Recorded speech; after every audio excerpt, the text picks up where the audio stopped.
नमस्ते दर्शकों, आइए देखते हैं भारत का सौंदर्य और वैभव। क्या आपने कभी पृथ्वी पर शिल्प रूपी स्वर्ग देखा है?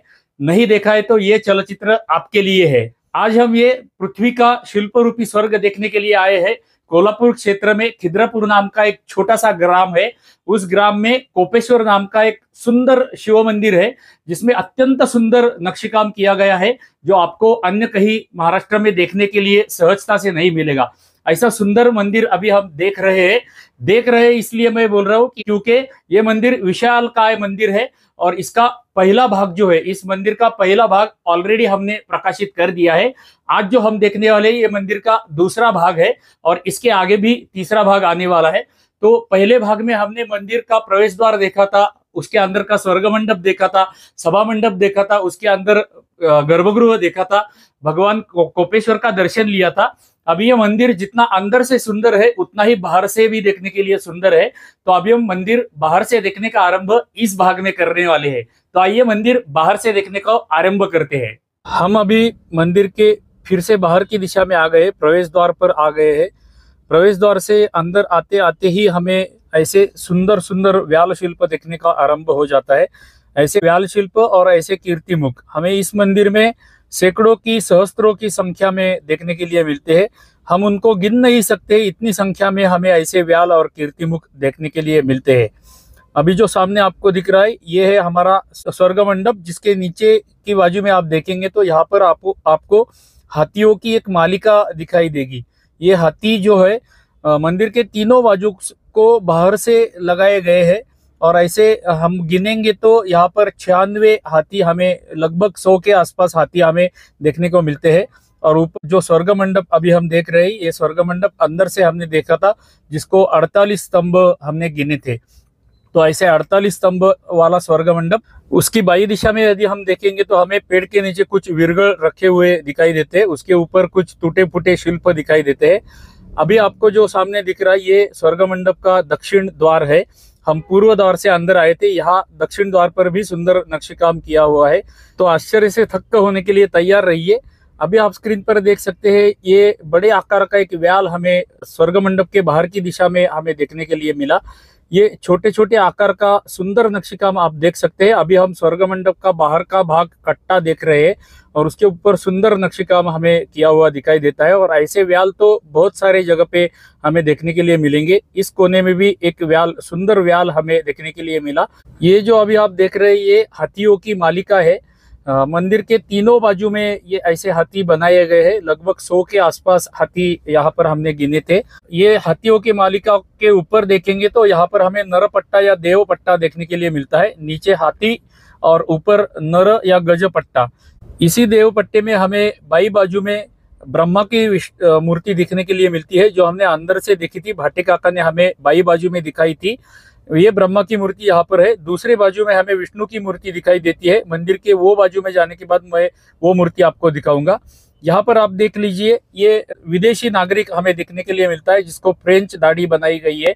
ये दाढ़ी देखकर हमें प्रतीत होता है कि उस कालावधि में इतने साल पहले भी हमारे राजाओं का व्यवहार विदेशी नागरिकों से होता था। यहाँ पर आप देख सकते हैं जो हमने 96 हाथी आपको बोले थे, हर एक हाथी के ऊपर देव देवताओं की स्थापना कर दी गई है। किंतु अभी 96 में से केवल 4 या 5 ही हाथी अच्छी अवस्था में बाकी है, बाकी सारे तोड़े गए हैं। मुगलों ने, आक्रांताओं ने, आतताइयों ने ये सारी मूर्तियों का अत्यंत बहुत बड़ा नुकसान किया हुआ है। फिर भी हमें बहुत कुछ यहाँ पर देखने के लिए मिलता है। सुंदर शिल्प का एक नमूना देख लेते हैं। हाथी है, हाथी के ऊपर देवता की स्थापना कर दी गई है या देवता का शिल्प है। और उसके ऊपर हम देखेंगे तो झूमरों की मालिका हमें दिखाई देती है। ऐसी झूमरों की मालिका मंदिर के तीनों बाजू में बाहर से की हुई हमें दिखाई देती है।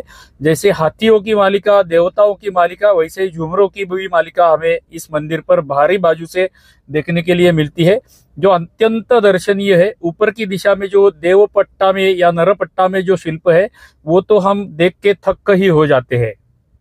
थोड़े से 4 चरण आगे आके मैं यहाँ का दृश्य आपको दिखा रहा हूँ। ये हाथियों की मालिका, उसके ऊपर गजपट्टा, नरपट्टा। इस गजपट्टा या देवपट्टा में हमें बहुत से देव देवताओं के शिल्प, यक्ष, यक्षिणी, सुर सुंदरी, ऐसे बहुत से शिल्प इस पट्टे में मध्य भाग में दिखाई देते हैं। और उसके ऊपर भी अत्यंत सुंदर नक्शीकाम हमें देखने के लिए मिलता है।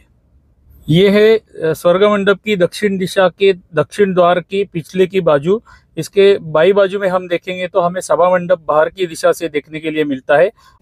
मंदिर का सभा मंडप अभी हम बाहर से देख रहे हैं। यहाँ पर भी आपको दिखाई देगा नीचे गजपट्टा है, ऊपर नरपट्टा या देव पट्टा है और सुंदर नक्शीकाम। ऐसा नक्शीकाम मंदिर को तीनों बाजू से दिखने वाला है।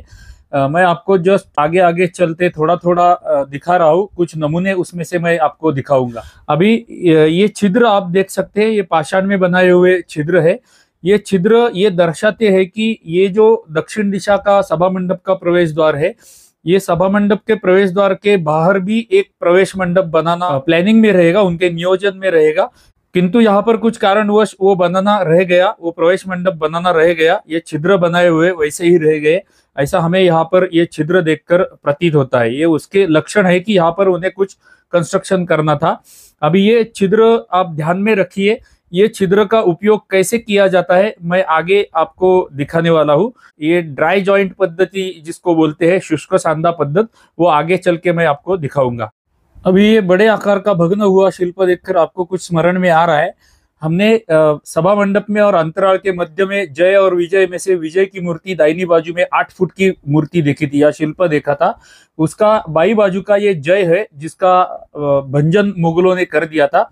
यहाँ पर इस शिल्प के चरणों के नीचे आप देख सकते हैं, ये जो प्रोजेक्टेड गोलाकार आपको दिख रहा है ना, ये गोलाकार का संबंध अभी जो हमने थोड़ी देर पहले छिद्र देखे थे उनसे होता है। वो छिद्र के अंदर ये शिल्प का गोलाकार फंसाया जाता है और ऐसी पद्धति से मंदिर का निर्माण किया जाता है। इसको बोलते हैं ड्राई जॉइंट पद्धत। जय विजय में से जय हमने अंदर देखा था, विजय की मूर्ति के चरणों का भाग हमें यहाँ पर दिखाई दिया। उसके सामने ही उसका ऊपरी भाग हमें देखने के लिए मिलता है। ये मूर्ति का, ये शिल्प का भंजन किया गया था और ऐसा भंजन करने वाले लोग कौन रहेंगे या रहते हैं, ये मुझे आपको बताने की आवश्यकता नहीं है, ऐसा मुझे लगता है। उसके आगे यहाँ पर आप ऊपर देखेंगे तो सुंदर नक्शीकाम हमें देखने के लिए मिलता है। मध्य में आपको जो पाषाण से प्रवेश द्वार के बराबर ऊपर, एकदम ऊपर जो पाषाण में बनाया हुआ काम बाद में बनाया हुआ दिखाई दे रहा है, छत्रपति शाहू महाराज के कालावधि में बनाया हुआ बांधकाम है। 3 राजाओं ने मिलकर ये मंदिर की निर्मिति पूर्ण करने का प्रयत्न किया था, किंतु फिर भी 100% ये मंदिर कभी भी बांधकर संपूर्ण नहीं हो पाया। जो भी हमें देखने के लिए मिलता है वो आधा अधूरा है और मुगलों ने तोड़ा हुआ है, फिर भी हमें यहाँ पर इतना देखने को मिलता है। अभी हम जो देख रहे हैं ये सभा मंडप के दक्षिण द्वार का सुंदर दृश्य हम देख रहे हैं। ऊपर आप देख सकते हैं, ये प्रवेश द्वार के बराबर ऊपर अत्यंत सुंदर नक्शीकाम किया हुआ हमें दिखाई देता है। और यदि हम यहाँ के द्वारपाल देखेंगे तो यहाँ पर 5 और 5 ऐसे 10 द्वारपाल दिखाई देते हैं। इन 10 द्वारपालों में से 7 महिला द्वारपाल है और 3 पुरुष द्वारपाल है। हमने अंदर देखा था चालुक्य राजाओं के देवता सप्तमातृका थे, तो सप्तमातृकाओं का प्रतीक करके यहाँ पर 7 महिला द्वारपाल है और ब्रह्मा विष्णु महेश जी के प्रतिनिधि या उनका प्रतिनिधित्व करने वाले 3 पुरुष द्वारपाल हमें इस द्वार पर दिखाई देते हैं। इन द्वारपालों के नीचे यदि हम देखेंगे तो हमें सुंदर सुंदर और विभिन्न प्रकार के व्याल बनाए हुए दिखाई देते हैं। इस मंदिर की और एक विशेषता अभी हम देख लेते हैं। यहाँ के जो द्वारपाल और द्वारपालिका है, इन द्वारपालों के यदि हम अलंकार देखेंगे तो अलंकार में भी इतनी विविधता देखकर हम थक्क हो जाते हैं। आप हर एक शिल्प का या हर एक द्वारपाल के गले में जो अलंकार है वो अलंकार देखिए, उनका पैटर्न देख लीजिए। हर एक मूर्ति के गले में जो अलंकार है, हार है, उनके पैटर्न हमें विभिन्न प्रकार के बनाए हुए दिखाई देते हैं। भले ही वो पुरुष हो या महिला हो, सारे शिल्पों के गले में हार पहनाए हुए है, किंतु हर एक महिला का या हर एक शिल्प का जो पैटर्न है वो पैटर्न हमें भिन्न भिन्न बनाया हुआ दिखाई देता है। ये विविधता जैसे आज के फेमस ज्वेलर्स बनाते हैं, ऐसी ही अलंकारों की विविधता उतने प्राचीन कालावधि में हमारे पूर्वजों के पास भी थी। यह हमें यहाँ पर देखने को मिलता है। आइए जरा दूसरे बाजू की द्वारपालिकाएं देख लेते हैं। ये द्वारपालिकाओं को जरा अच्छे से देखिएगा, इनके वस्त्र देखिए, इनके अलंकार देखिए, उनके हाथ में लिए हुए शस्त्र देखिए और वो जहां पर खड़ी है वो द्वार देख लीजिए। उनका जो कर्तव्य है वो कर्तव्य देखिए। आप देख सकते हैं कि ये द्वारपालिका करके यहाँ पर खड़ी है, तो ये सुरक्षा रक्षक है। उनके हाथों में शस्त्र है, यानी कि वो युद्ध निपुण भी थी। हमारी प्राचीन महिलाएं युद्ध निपुण भी थी। उनके वस्त्र देखिए, वो वस्त्र देखकर भी ऐसे लगता है कि वो अत्यंत प्रगत महिला ये भी थी। अभी हमें जो सामने स्क्रीन पर दिख रहा है इसे लोग झरोका बोलते हैं या खिड़की बोलते हैं या न जाने क्या क्या उर्दू अरबी फारसी शब्द इसके लिए प्रयोग करते हैं। सामान्यतः बोली में भी, अपनी बोली में भी उर्दू अरबी फारसी शब्दों का प्रयोग करते हैं, किंतु इस अवयव को, मंदिर के इस अवयव को जो हमारे घर में भी लगाया जाता है उसको जाल वातायन बोलते हैं। जाल वातायन शब्द ध्यान में रखिए, ये संस्कृत शब्द है। अंदर से बाहर हवा आने जाने के लिए जो होता है उसको वातायन बोलते हैं, और इसको जाली है इसके लिए उसको जाल बोलते हैं। तो कुल मिलाकर शब्द बनता है जो संस्कृत शब्द है, इसे बोलते हैं जाल वातायन। ये महिला शिल्प थोड़ा देख लीजिए, इसकी केश रचना देख लीजिए, पोशाक देख लीजिए, उसका चेहरा या मुखौटा देख लीजिए। ये सारा देखकर हमें ये दिखाई देता है कि ये भारतीय महिला नहीं है, ये विदेशी महिला का शिल्प यहाँ पर लगाया गया है। तो उस कालावधि में भी विदेशी महिलाएं भी यहाँ पर आती थी। अभी आप ये झूमरों की मालिका देख सकते हैं, जैसे हमने मंदिर के आरंभ में सामने से देखी थी, वहां पर थोड़ा अंधेरा था, यहाँ पर अच्छा प्रकाश आ रहा है तो आपको अच्छी तरह से झूमर दिखाई देंगे। उसके नीचे आप गजपट्टा देख सकते हैं और हर एक गजलक्ष्मी के ऊपर विभिन्न प्रकार के देवताओं का दर्शन हमें यहाँ पर होता है। ऊपर के देवपट्टा में आप देख सकते हैं सुंदर गणेश जी का बड़े आकार का शिल्प हमें दिखाई देता है। ऐसे इस देवपट्टे में हमें गणपति, भगवान शिव, भगवान विष्णु, महादेव, विविध देवियां, विविध देव देवताओं के शिल्प हमें इस पट्टे में दिखाई देते हैं। वाद्य बजाती हुई महिला यहाँ पर आप देख सकते हैं। विभिन्न प्रकार के बांसुरी, सतार, वीणा, मृदंग, ऐसे विविध प्रकार के वाद्य बजाने वाले सैकड़ों कलाकार हमें यहाँ पर देखने के लिए स्थान स्थान पर मिलते हैं। हमारे बहुत से प्राचीन मंदिरों में हमें उस भूभाग का, उस क्षेत्र का, उस कालावधि का समाज जीवन देखने के लिए मंदिर में मिलता है, मंदिर के शिल्पों में मिलता है।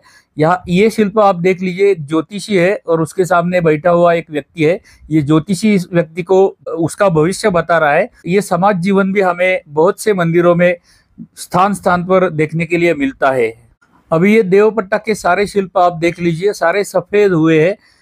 इनके ऊपर वर्षा का पानी एवं प्रतिदिन इसके ऊपर धूप आती है, इसके कारण ये सफेद हुए हैं। किंतु इस कोने में एक मूर्ति है, ये देख लीजिए, उसका ग्लेज जो है वो काले रंग का वैसे के वैसे रह गया है। बाकी सारे सफेद हो गए किंतु वो काली रह गई है। ऐसी और एक मूर्ति इस मंदिर में है, वो उस बाजू में जाके मैं आपको दिखाऊंगा।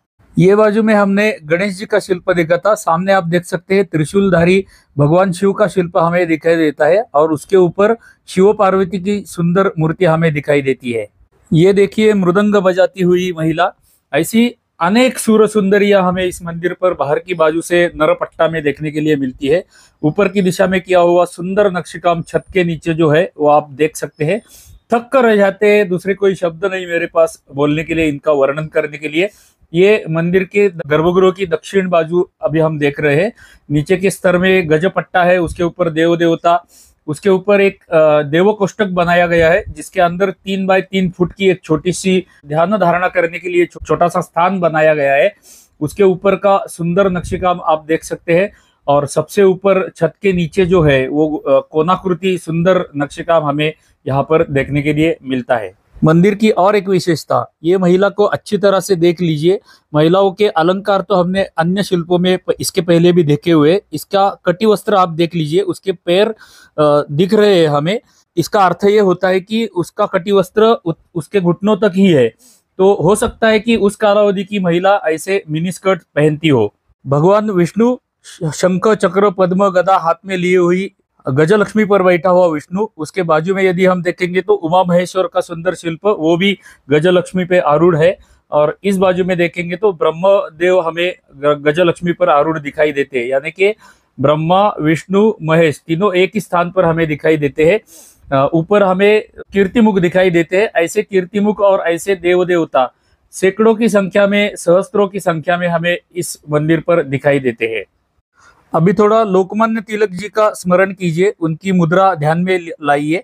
लोकमान्य तिलक जो पुनेरी पगड़ी पहनते थे, वैसी पगड़ी पहने हुए शिल्प हमें यहाँ पर देखने के लिए मिलता है। इसका अर्थ ये होता है कि लोकमान्य तिलक जो पुनेरी पगड़ी पहनते थे, वैसी पगड़ी हमारे यहाँ पे 6वीं या 7वीं शताब्दी में भी पहनी जाती थी, ये पुनेरी पगड़ी। ऐसा सुंदर विविधताएं हमें यहाँ पर देखने के लिए मिलती है। छठी शताब्दी में, 7वीं शताब्दी में या उसके आसपास की कालावधि में मंदिर कैसे बनाए जाते थे, ये अभी हम थोड़ा सा देख लेते हैं। कुछ समय पहले हमने ये छिद्र देखे थे, ये छिद्रों का उपयोग देखा था, उसमें कैसे दूसरे पाषाण का गोलाकार फंसाया जाता है वो हमने देखा था। यहाँ पर आप देख लीजिए, ये एक लोखंड का टुकड़ा आपको दिखाई देता रहेगा, लोहे का टुकड़ा। दोनों बाजू के पाषाण को एक छर्रा बनाया गया है और उसके अंदर ये लोहे का टुकड़ा फंसाया गया है। इसी पद्धति से ये संपूर्ण मंदिर का बांधकाम हुआ है। ये संपूर्ण मंदिर के बांधकाम में कहीं भी चूना, शीशा, तांबा, कोई भी धातु का प्रयोग लोहा छोड़कर किया गया नहीं है। ईस्वी सन 1702 में इस क्षेत्र में औरंगजेब का हमला आया था और औरंगजेब के सैनिकों ने ऐसे सारे मंदिर भंजन कर दिए थे, उनका भंजन कर दिया था। आप कल्पना कर सकते हैं कि इतने सुंदर सुंदर प्राचीन मंदिर जिनको बनाने में 500 वर्ष लगे थे, उनको तोड़ने की मनीषा रखने वाले लोगों की मानसिकता कैसी रहेगी। इस गजपट्टे के नीचे का कोनाकृति आप आकार देख लीजिए। मैंने आपको पिछले किसी चलचित्र में बोला था कि कुछ कुछ मंदिरों में मंदिर के चौथरे का जो आकार होता है वो उस देवता के यंत्र का आकार होता है। हर मंदिर में ऐसा ही होता है ऐसा नहीं है, किंतु कुछ मंदिरों में ऐसा देखने के लिए मिलता है कि उस देवता के यंत्र का आकार मंदिर को बाहर की बाजू से होता है। अगली विशेषता, ये शिल्प देख लीजिए, ये विषकन्या का शिल्प है। उसके ऊपर के हाथ में एक नाग हमें दिखाई देता है और उसके पैरों के ऊपर भी एक नाग हमें दिखाई देता है। ये विषकन्या है। उसके चरण आप देख लीजिए, उसके चरणों में जो उसने चप्पल पहने हुए वो चप्पल देख लीजिए, ये हाई हील्स चप्पल है। दोनों पैरों में हाई हील्स चप्पल उसने पहने हुए है। तो आप कल्पना कर सकते हैं कि छठी 7वीं शताब्दी में भी हमारी महिलाएं हाई हील्स चप्पल पहनती थी। और एक शिव भगवान की मूर्ति हमें यहाँ पर देखने के लिए मिलती है। उसके बाजू में यदि आप देखेंगे तो सुंदर नर्तिका हमें दिखाई देती है। उसके कटी वस्त्र देखिए, कटी वस्त्र के अलंकार देखिए, उसके गले के हार आप देख सकते हैं। उसका चेहरा आप देखेंगे तो चेहरे के ऊपर उसके ओठ, उसके नाक, उसके नयन, अत्यंत बारीक आकार का नक्शकाम इस शिल्प पर हमें बनाया हुआ दिखाई देता है। अभी आप कल्पना कर सकते हैं, हमारे पूर्वजों के पास कोई सीएनसी मशीन नहीं थे, ड्रिल मशीन नहीं थे, ग्राइंडिंग मशीन नहीं थे, पॉलिश पेपर नहीं थे, वर्नियर कैलिपर नहीं थे, फिर भी इतना सुंदर नक्शकाम किया है। ये मूर्ति आप देख लीजिए, उसका जनेऊ भी अत्यंत सुंदर दिखता है। उसके चरण आप देख लीजिए, चरणों की उंगलियां देख लीजिए, उसके चरणों के अलंकार आप देख सकते हैं। इतना बारीक नक्शकाम हम कल्पना भी नहीं कर सकते, इतना सुंदर नक्शकाम हमारे पूर्वजों ने हमारे लिए करके रखा है। यही तो है हमारे भारत का वैभव। तो दर्शक हो, ये चलचित्र आरंभ करके बहुत समय हो चुका है। ये विशालकाय मंदिर जो है हम 3 चरणों में देख रहे हैं। इसके पहले का भाग, पहला वाला चरण और दूसरा वाला आज का चरण आपने देखा। यदि आपने पहला वाला चरण नहीं देखा रहेगा तो इस चलचित्र के डिस्क्रिप्शन में मैं उसका लिंक दे रहा हूं। हमारे खिद्रापुर कोपेश्वर मंदिर का प्लेलिस्ट का लिंक मैं नीचे दे रहा हूं।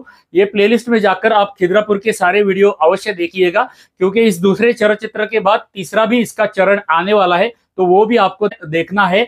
उसमें आपको बचा हुआ मंदिर बाहर से देखने के लिए मिलेगा। तो तीसरा इसका चरण अवश्य देखिए, ये आपसे हृदयपूर्वक प्रार्थना है। हमारी नित्य की प्रार्थना तो आपसे रहती है कि यदि हमारे दिखाए हुए प्राचीन मंदिर आपको अच्छे लगते रहेंगे तो हर वीडियो को, हर चलचित्र को लाइक करिए कीजिएगा, एक छोटा सा कमेंट किया कीजिएगा। हमारे वाहिनी को अभी तक आपने सब्सक्राइब नहीं किया है तो सब्सक्राइब भी कीजिएगा और अपने मित्र, परिवार, कुटुंब, सहकर्मी सारे लोगों को इन प्राचीन मंदिरों के लिंक्स शेयर करते रहिएगा, ताकि उन लोगों को भी ये प्राचीन मंदिर देखने का छंद लगे या उनको भी ये प्राचीन मंदिरों में रुचि निर्माण हो जाए। तो चलिए अगले तीसरे चरण में मिलते हैं इसी कोपेश्वर मंदिर खिद्रापुर के। तब तक के लिए आप सभी को हर हर महादेव।